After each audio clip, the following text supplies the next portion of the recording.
1%? How do you feel about the 1%? I have to be quiet.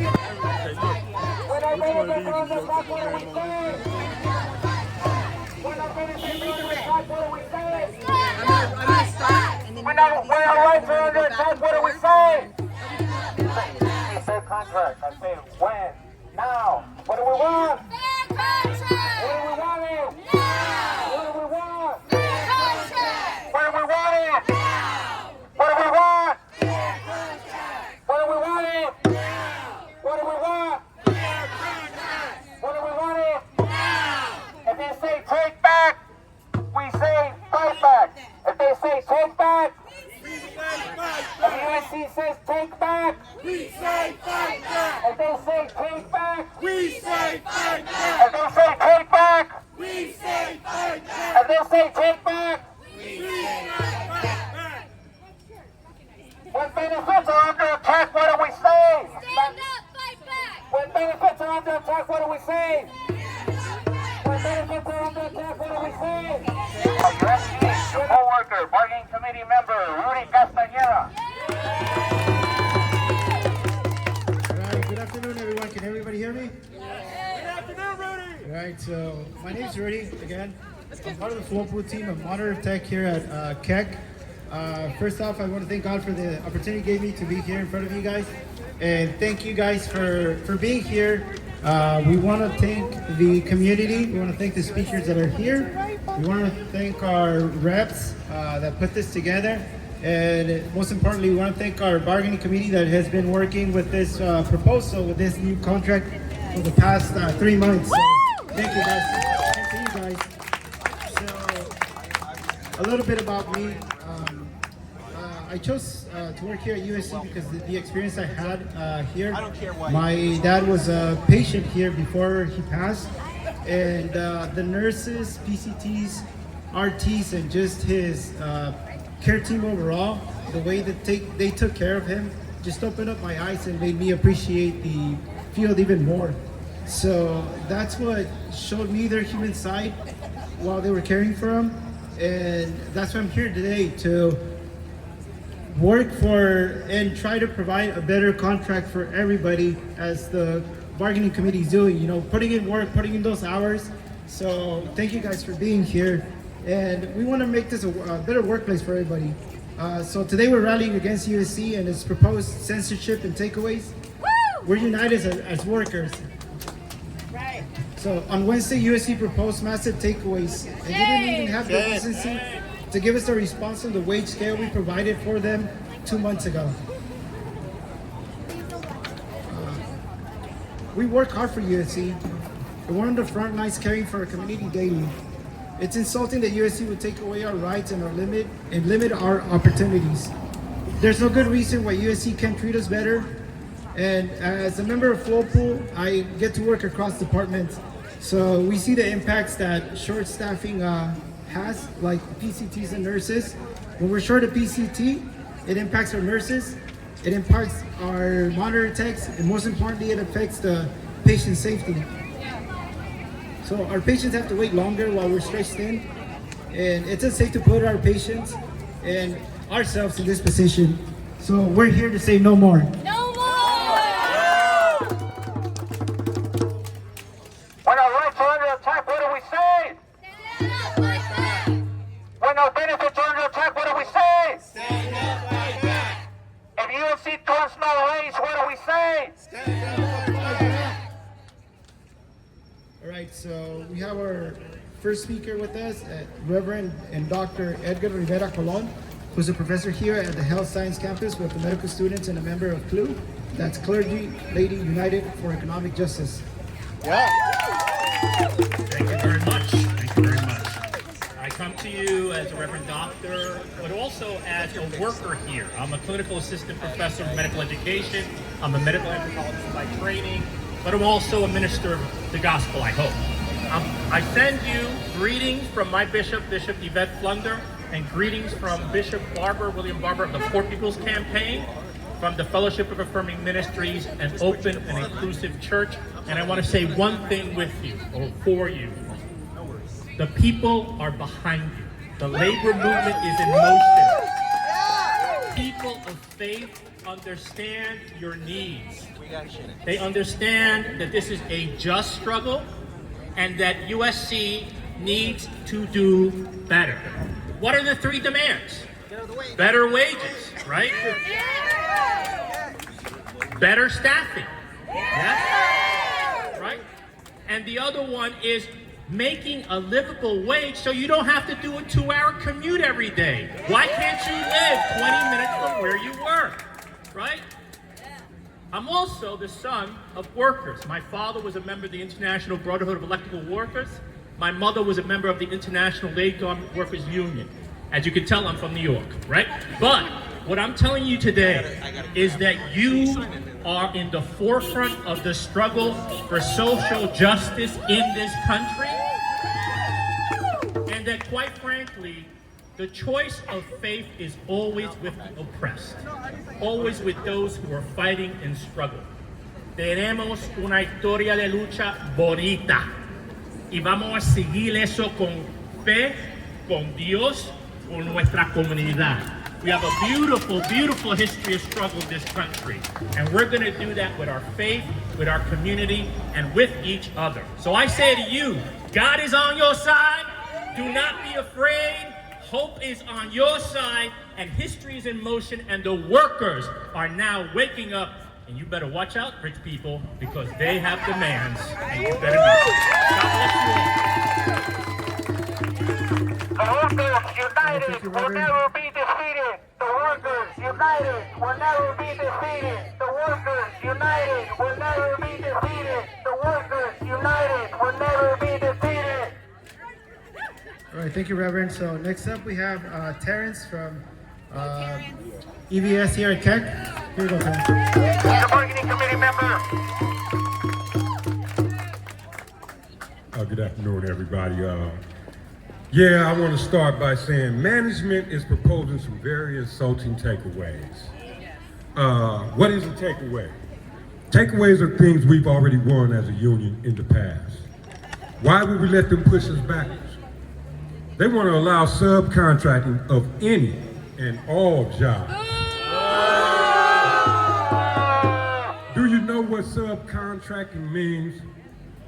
It means they can give our jobs away to non-unionized people and treat them worse and pay them less. It means they can, pardon me, they also want a weakened language that protects our jobs. If our hospital gets sold, that's called successorship, because hospitals change ownership all the time. In fact, 3 hospitals in Orange County just sold to a new owner last month. This proposal impacts my department directly and threatens our job security because EVS and dietary are treated as dispensable by management. If we accept this proposal, we're at risk of losing our jobs. If management wants to outsource union work to save money, they want to remove the guarantee that if they sell the hospital, we stay, our contract stays, and our union stays. USC said getting rid of our jobs during a sale will make the hospital worth more on paper. They want to take away our job security so they can inflate their on-paper value. Shame. Also, they want to remove seniority preference in hiring. Excuse me, people.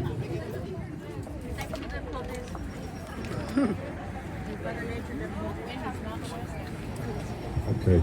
Also, they want to remove seniority preference in hiring, meaning workers who put in the time and dedication would not be considered first for internal positions. This takes away hard-earned opportunities for promotion from us. Our commitment at USC for USC as USC workers should count.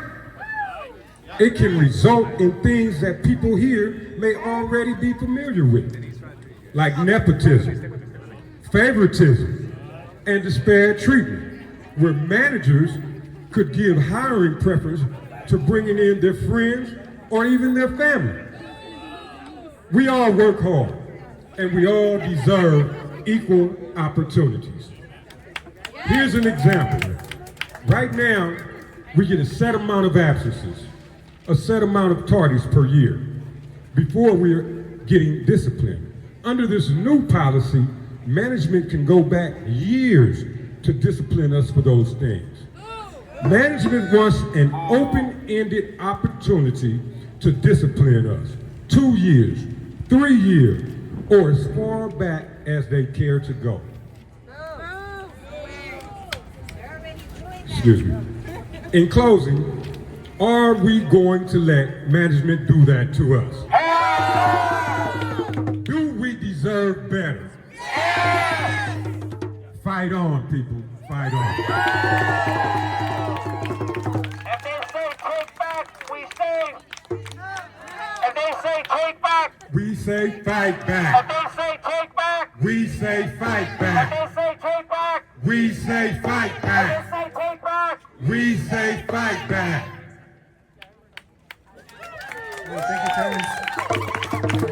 So next up, we have elected official candidate, longtime friend of NUHW, and candidate for Assembly 54, Mark Gonzalez.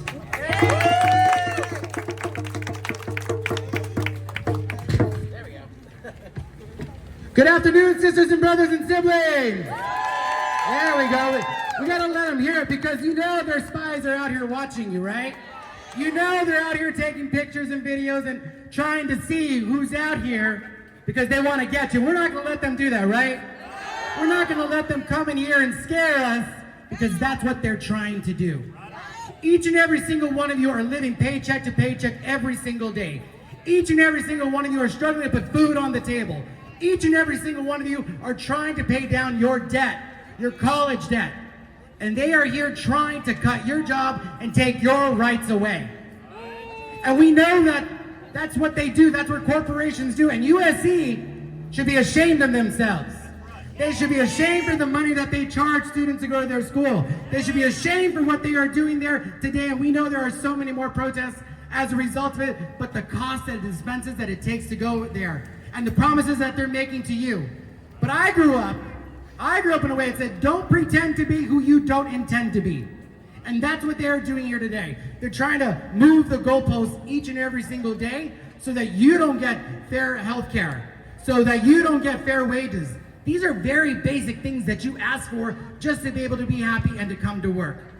Many of you had to survive this pandemic. We cannot forget, we went through this together. Many of you had to wash paper masks. Many of you had to go home and separate yourselves from your family, and you still didn't see the pay. You were out there on that front line, and today we are out here on this picket line.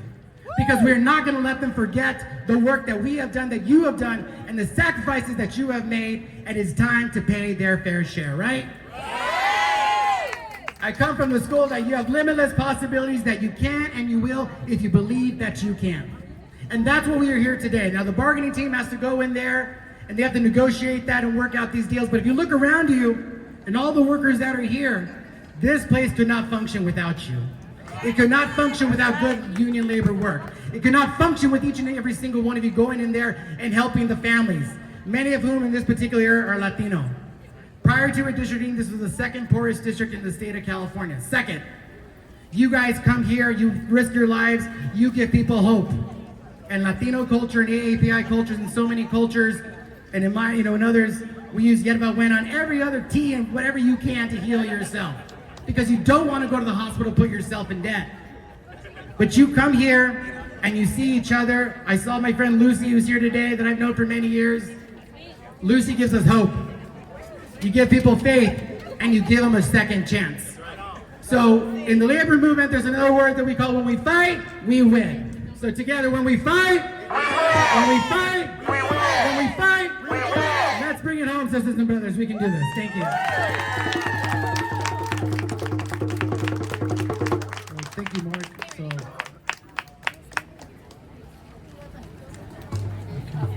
Okay, just a quick announcement, everyone. So if we can just keep a clear pathway in the sidewalk, we don't want to get kicked out earlier than we should. And So just keep it clear so people could be just walking right here. yeah. So next up, we have colleagues, vascular tech from the ambulatory clinic, Regina, and office coordinator from the ambulatory clinic, Denise. So you guys are up.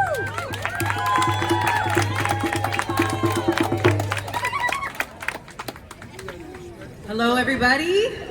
My name's Regina. I'm an ultrasound tech here at Outpatient Radiology. I've been a tech for 13 years. And the Keck USC medical system is so highly regarded because we provide great care and we provide great service. But instead of respecting our work and our commitment, management is trying to union bust us. Oh, union busting is disgusting. Union busting is disgusting. Not only did they propose a silencing clause that infringes on our right to engage in concerted union activity that's legally protected by trying to ban pickets, rallies, or us speaking publicly about our issues. They're also trying to limit facility access for our union organizers.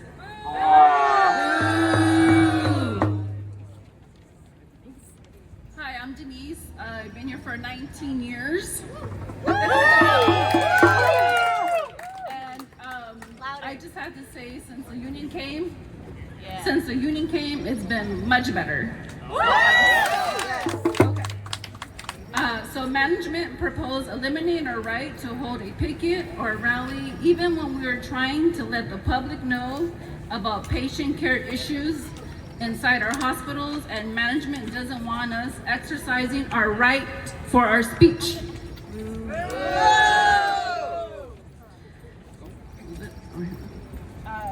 They don't want us talking about our organizers either, and are trying to limit our access to talk to them during our breaks. What are they afraid of? Are we going to let management intimidate us into silence? No!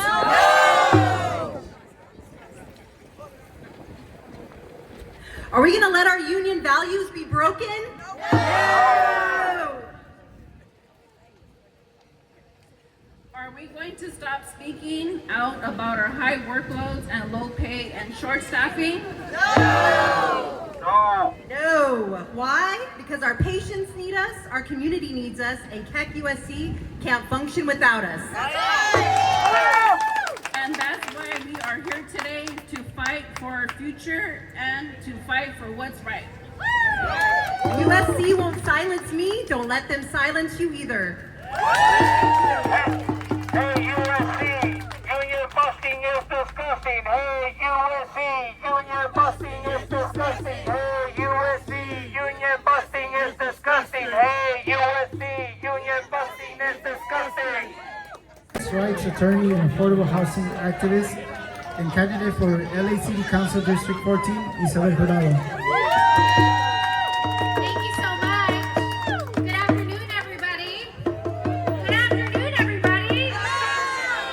My name is Isabel Dorado. I'm running for LA City Council in this area right here, right now.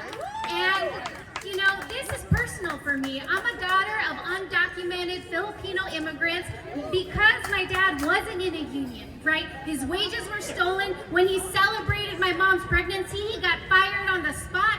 We know what it's like, right, to be exploited, and the benefits of a union that will protect you. And that's why we're here today, and we won't be silent, and I stand in solidarity with all of you today.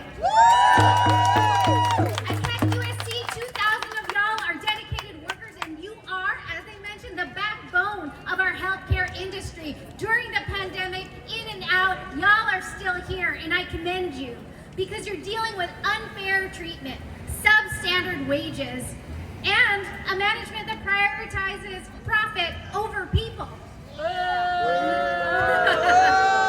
These workers, represented by NUHW, I know y'all aren't just fighting for yourselves. You're fighting for the soul of this community because you're here. You're part of it. You're here every single day. and you fight for every worker that has been dismissed, disregarded, and exploited. So thank you for being here. Workers here are demanding a single unified contract that respects their rights as workers. You are demanding fair wages that reflect the rising cost of living in this city. Workers are demanding safe staffing ratios to ensure patient care, because when we take care of you, we are taking care of our patients as well. And we demand an end to USC's disgusting union-busting tactics that seek to divide and separate and weaken y'all. But we know better, right? We know better. Because this fight isn't just about contracts, it's about our values. It's about ensuring that USC, the largest private employer in the city, upholds the responsibility of taking care of its workers and the community that it serves. And we can't allow USC to prioritize profit margins over the people that care for our people, and we certainly cannot allow USC to silence and suppress workers.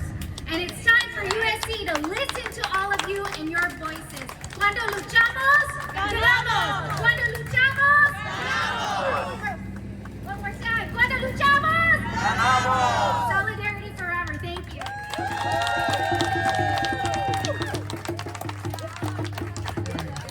Thank you, Isabel. So next up, we have our colleague Brian from Respiratory Tech.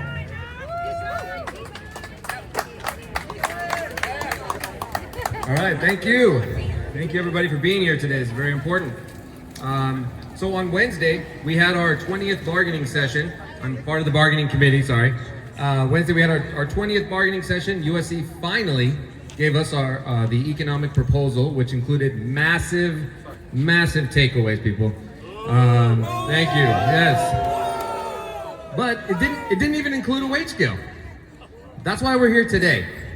So I'm gonna go over some of these takeaways. First of all, they took away being able they want to be able to take away our free family HMO plan. Yes, who here is on that free plan? I'm gonna raise my hand because I am.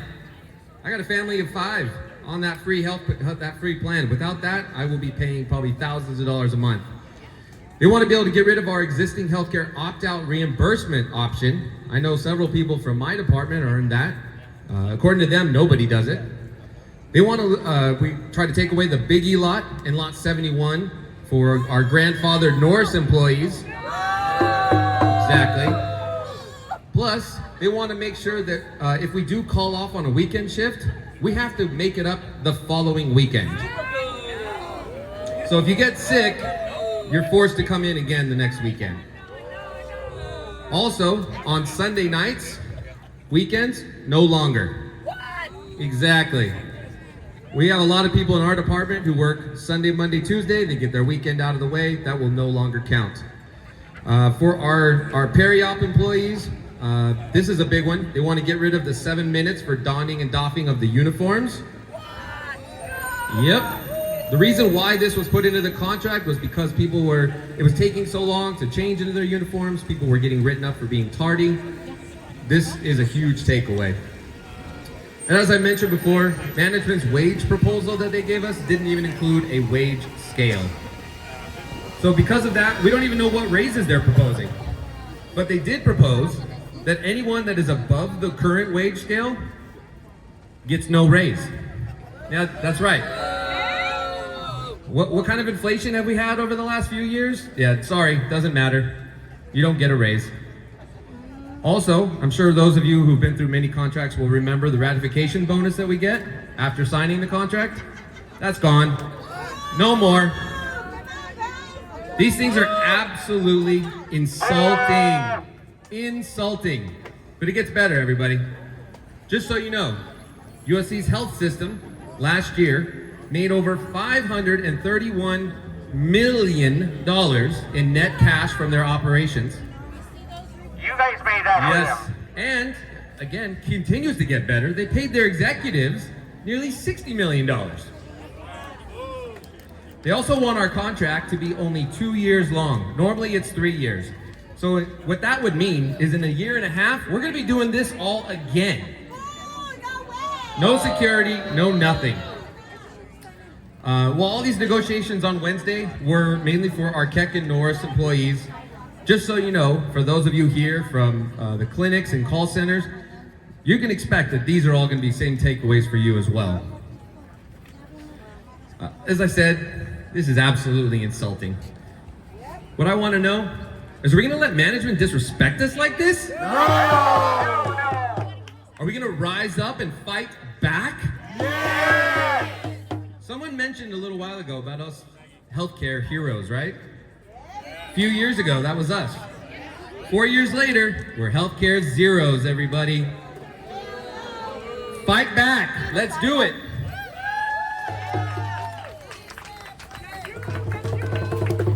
Sí se puede.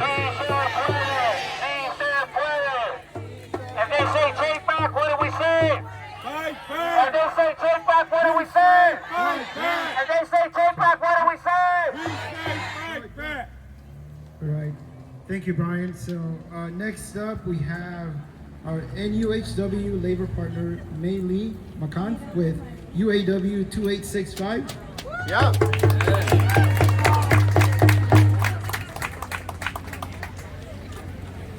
Hey everybody, I'm Miley.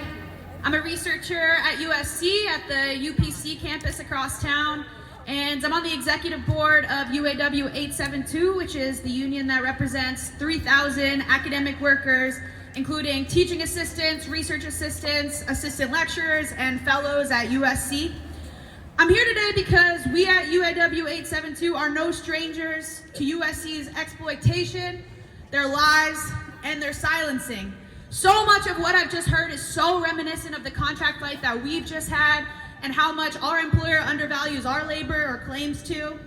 And I'm here to remind you that USC works because we do.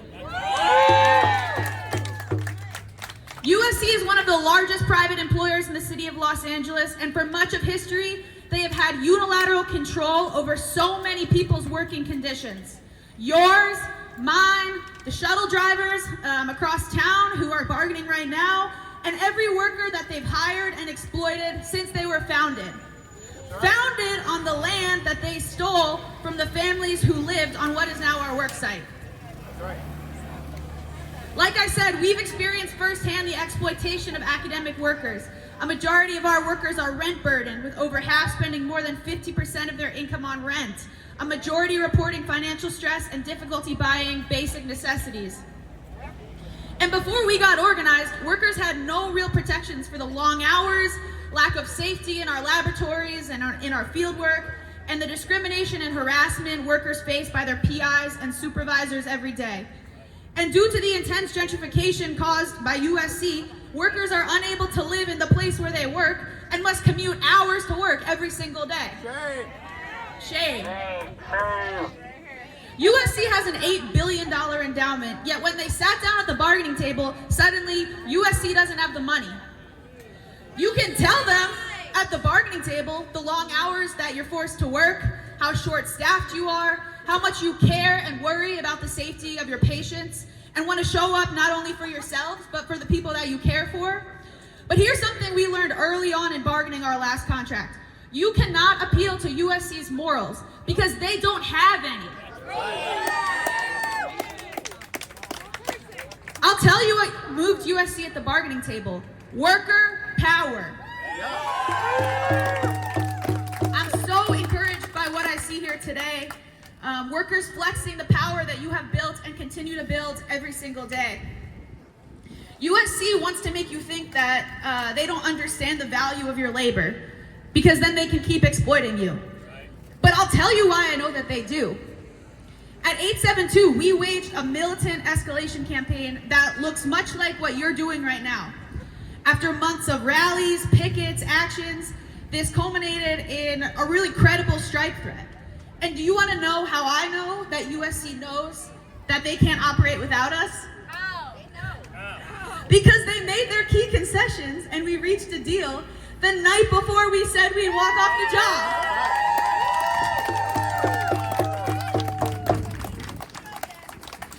I want to end by telling you about how we're flexing our worker power right now in a fight that sounds really, reminiscent of what's going on. with y'all. Like you guys, USC is working to silence us. In our case, for speaking out against injustices that they're committing in our communities, against our workers, and their complicity in the struggles worldwide. When we exercise our protected right to speak out and protest, USC arrested almost 100 people for trespassing, some of whom were our workers, at their place of work. Last Monday,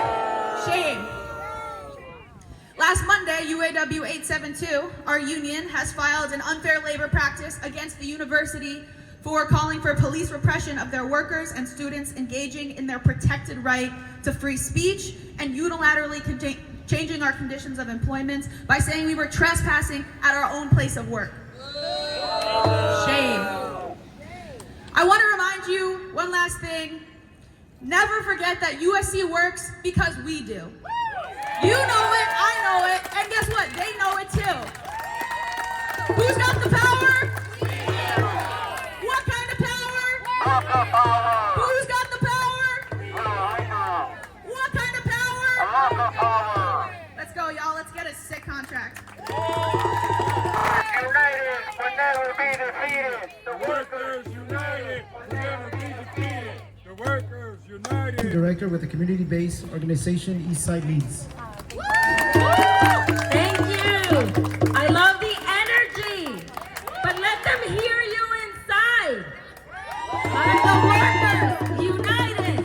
will never be defeated. The workers. United will never be defeated. Thank you. Thank you.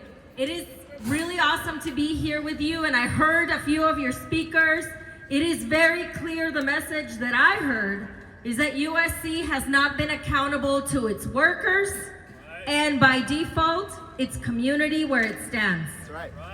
Because all of you are truly, like Isabel Jurado said, the backbone of this enterprise here. You are the first to care for patients. Sometimes you're the last to care for patients. And as an organizer here in the community of Boyle Heights, what I've seen is that USC breaks its promises. At first, I used to think they're only breaking their promises to the workers. To the workers, yes, because every 2 years it seems like NUHW, you're back to holding them accountable. And that's not right. You need a longer contract. You need to have your needs met. But then in my organizing, I see that they're also breaking promises to their neighbors. And more recently, we are seeing they're breaking their promises to hold their students and faculty safe. That is not the neighbor we need. That is not the employer we need. We need an accountable employer that protects all its workers and all its neighbors. Let them hear you inside. As Eastside Leads, though, we've been doing what you're doing here today, organizing. And we've been organizing with residents throughout the East Side to tell USC, you have to do better. You have to provide affordable housing for your employers. You have to provide affordable housing for your students. You have to address the wage gaps. You have to address local and targeted hire for surrounding neighbors. You have to do better in admissions for young youth to enter your campus. And you know what? You have to do better in safety. Youth throughout the East Side and South LA have told us we don't feel safe walking through USC because the Department of Public Safety makes us feel unsafe. Now, more recently, USC is building a bioscience park here at the corner. Eastside Leads stands in solidarity with you, the workers that might work in that entity. And what we're asking USC is provide parking for all your staff. What the heck? So we are here with you today. I am here with you today. But you know what? We need to let them hear. We need to disrupt them. You today are disrupting their business as usual. We stand with you because the workers are tenants and tenants are workers. And we are here with you. Thank you very much. Everywhere we go, people wanna know.